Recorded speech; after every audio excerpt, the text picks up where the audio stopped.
So with the most recent Nintendo Direct that occurred on Friday, September 12th, there's been a lot of controversy and discussion online over the pricing of games and most specifically Nintendo's remasters. Several remakes, remasters, or ports were showcased at this Direct, and I want to touch on all of them as well as just kind of go over the situation that's been going on with the remakes and remasters over the last few years in general. But first, let's start with the biggest talking point, Nintendo announcing a Super Mario Galaxy 1 and 2 bundle for $70. That price didn't surprise me at all. A few years ago, this probably would have been a $60 release, especially before the Switch 2 era, but Nintendo clearly views this as a high quality product and they want to price it that way. And it is worth noting that this is only the second $70 Switch 1 title alongside Zelda Tears of the Kingdom. Still, the comparison to the Mario 3D All-Stars collection, which bundled together 3 games for $60, whereas this bundles 2 games for $70, definitely makes this feel like a steep price. Nintendo's history of pricing does support this though. Luigi's Mansion 2 HD and Donkey Kong Country Returns HD both were single titles that were priced at $60. Meanwhile, Metroid Prime Remaster dropped for $40 back in 2023, and that release looked more like a remake rather than just a simple remaster. With Mario though, Nintendo knows that they can just charge a higher price just off of the brand name and IP alone. Nintendo has also said in the past they do not believe in lowering the prices of their titles,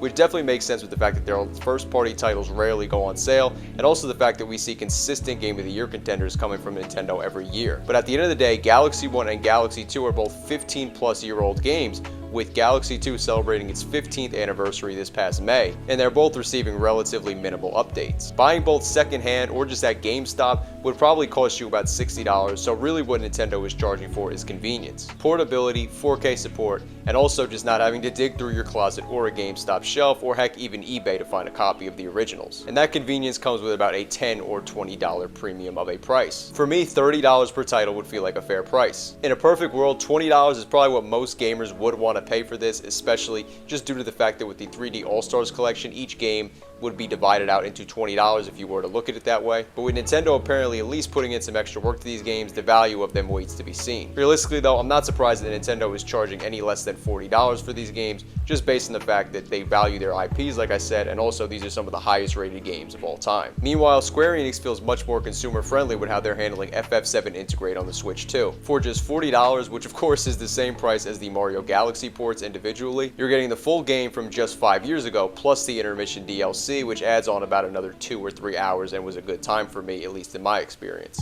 And this is a pre-purchase deal similarly to how they launched Rebirth on PC earlier this year for 30% off if you pre-purchase, and with a new streamlined progression mode, which is basically a god mode for new gamers to go in and play, or even returning players, $40 for this game digitally feels like a great price. We also got the long-awaited Dragon Quest VII Remaster/Remake, which sits in that in-between territory between remaster and remake, and personally I'm very excited for this game. I think that the overhead camera and the kind of camera angle they're going with feels much closer to the original rather than the 3DS remake that we got years ago now, but regardless, the visuals look fantastic. It's launching at $60 though, and unlike the Mario Galaxy bundle, there hasn't been much backlash online. And that's clearly because it looks like a lot of work went into this game. And honestly, that's the difference. Dragon Quest VII feels like a total reworking of the game, and now Mario Galaxy 1 and 2 feels like more of a straightforward port to the Switch 2. But to play devil's advocate or kind of give Nintendo some credit, to this day these games still look beautiful on the Wii hardware if you were to play them natively, so I'm not really sure what more Nintendo could have done to these games. But in terms of the whole remaster or remake situation, it really comes down to 2 things. 1, the value that a company assigns to its IP, and 2, how much money they put into each respective remaster or remake. It also depends, of course, on how they think the audience will react to the pricing or the game in general. Take Metroid Prime Remaster, for example, a phenomenal re-release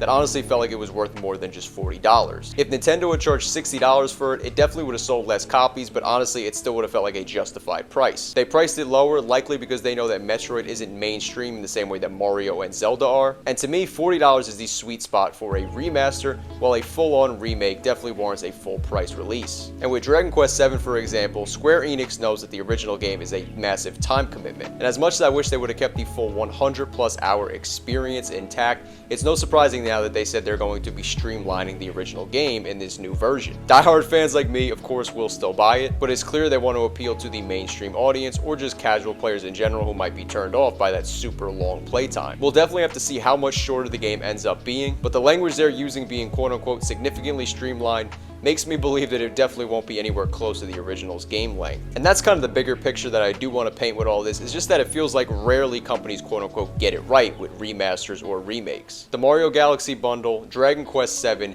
and the Final Fantasy VII Remake trilogy all are just great examples of how each different approach sparks criticism amongst fans. With Galaxy, it's the price; with Dragon Quest VII, it's the cut content; and for Final Fantasy VII Remake, it's the trilogy split. None of these complaints for any of these games are invalid, but they just reflect different strategies. Nintendo leaning on brand value, Square Enix cutting content to broaden appeal, and Square Enix stretching Final Fantasy VII into a trilogy to broaden depth and maximize revenue. And at the end of the day, each approach leaves fans frustrated. But looking at all of these examples side by side, you can just see how pricing, effort, and audience expectations really just change how everybody online is really viewing a remake or a remaster when it comes to each one respectively. Like I said, criticism is definitely warranted in some cases, but it feels like every remake or remaster has at least one thing that people take issue with. And that's why I think the remake or remaster conversation definitely needs more nuance. The biggest thing that I'll leave you with is this, and that's the fact that I don't think big publishers or AAA studios will ever go below the standard MSRP. Meanwhile, some of the best games this year came from independent studios.